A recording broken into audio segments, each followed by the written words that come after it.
Israel ने Houthi लड़ाकों के खिलाफ अब तक का सबसे भयानक हमला किया है। जंगी जेट्स की तेजी से हुई इस बमबारी में हूती समूह के 7 सैन्य अड्डे पूरी तरह तबाह हो गए। इजराइल ने साफ चेतावनी दी है कि अब Houthi chief Abdul Malik Houthi को जिंदा नहीं छोड़ा जाएगा। लेकिन इस बीच एक बड़ा राजनीतिक झटका अमेरिका की ओर से भी इजराइल को लगा है। प्रेसिडेंट ट्रंप ने नेतन्याहू की इस जरूरी योजना को विफल कर दिया है, जो इजराइल की बड़ी कार्रवाई शुरू होने से पहले ही फेल हो गई।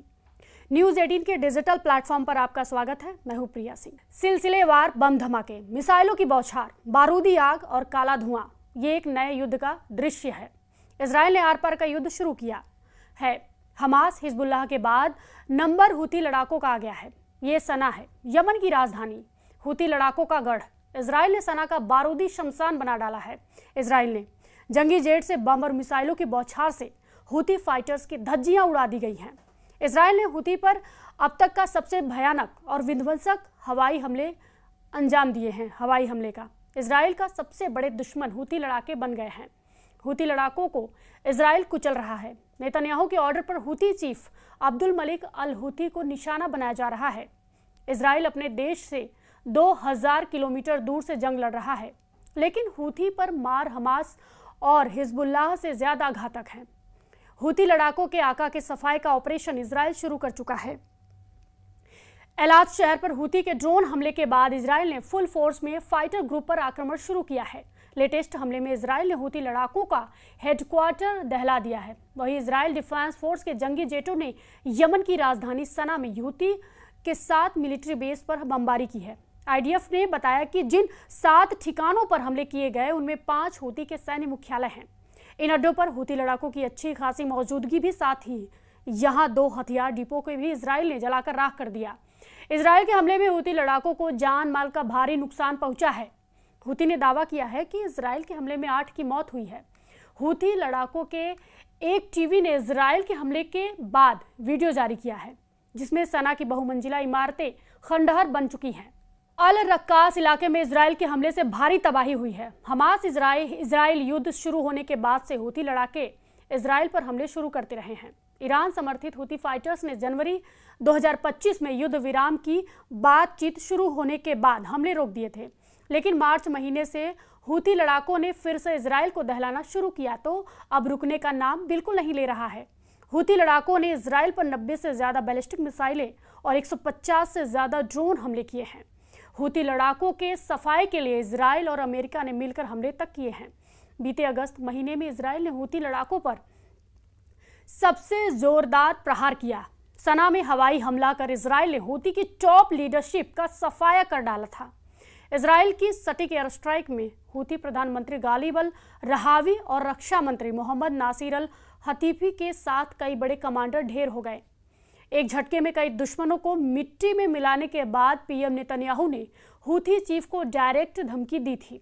नेतन्याहू की तमाम धमकी और हमलों के बाद भी हूती लड़ाके बाज नहीं आ रहे हैं, जबकि यमन के राष्ट्रपति नेतृत्व परिषद के प्रमुख रशद अल अलीमी अपने देश को बचाने के लिए अब इंटरनेशनल गठबंधन सेना की मांग कर रहे हैं।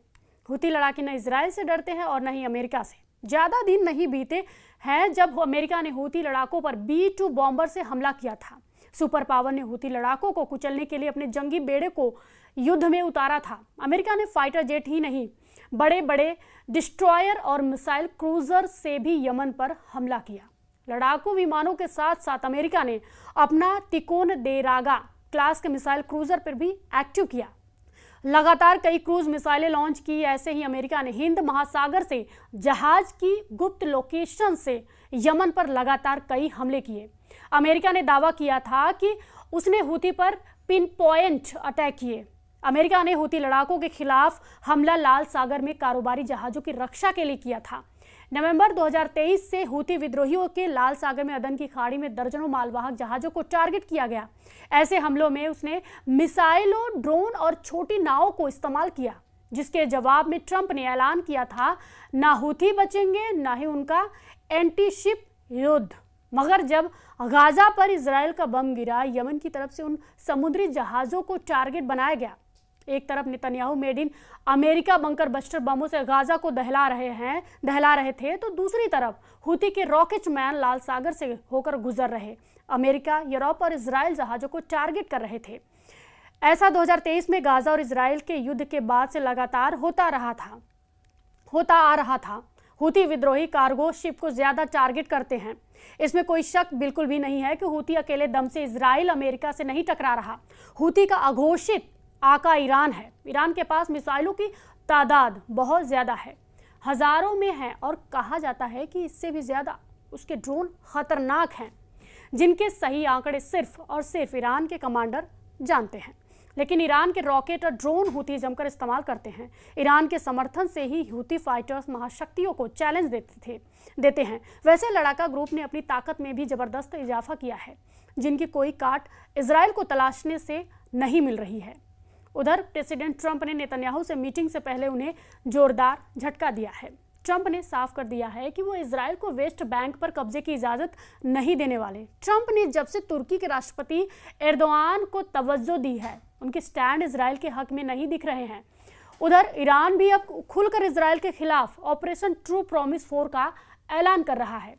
ये सैटेलाइट तस्वीरें ईरान की 2 मिसाइल सेंटर की है। पहली है पार्चीन और दूसरी है सार्च राउंड। दोनों मिसाइलें प्रोडक्शन साइट्स पर फुल फोर्स में काम शुरू हो चुका है। ईरान की रॉकेट फोर्स जल्द यहां से बनी मिसाइलों से लैस होने वाली है। शायद यही वजह है कि सुप्रीम लीडर अली खामनेई ने ट्रंप से एटमी डील से साफ इनकार कर दिया है। सुप्रीम लीडर ने कहा है कि न्यूक्लियर डील ईरान के लिए हानिकारक है। ईरान के सुप्रीम लीडर ने दुश्मनों को धोखेबाज और हत्यारा कहकर ललकारा है। अली खामनेई ने अमेरिका इजराइल से किसी भी तरह की डील के लिए सीधे नो कह दिया है, मतलब इनकार कर दिया है। ईरान ने ट्रंप के सारे ऑफर ठुकरा दिए हैं। इजराइल ने पहले ही साफ कर रखा है कि वो दुश्मनों की किसी भी शर्त को मंजूर नहीं करने वाला है। मतलब युद्ध रुकने की कोई गुंजाइश नहीं नजर आ रही है। सबसे डरावनी बात यह है कि ईरान के पास अब इंटरकॉन्टिनेंटल मिसाइल है, जिसकी रेंज अमेरिका तक बताई जा रही है। ईरान के टारगेट पर यूरोप के सारे देश आ गए हैं। जिन देशों ने मिलकर ईरान के एटमी प्रोग्राम को तबाह करने की कोशिश की है, उन सबसे ईरान बदला लेने के मूड में है। सुप्रीम लीडर अली खामनेई का रुख अब कई मुल्कों की तकदीर तय करेगा, खासकर इजराइल का, जिसे धरती से मिटाने की कसम खाई अली खामनेई ने कई बार सार्वजनिक मंच से दोहराई है। इस वीडियो पर आपकी क्या प्रतिक्रिया है, हमें कमेंट बॉक्स में ज़रूर बताएं और फॉलो कीजिए न्यूज़ 18।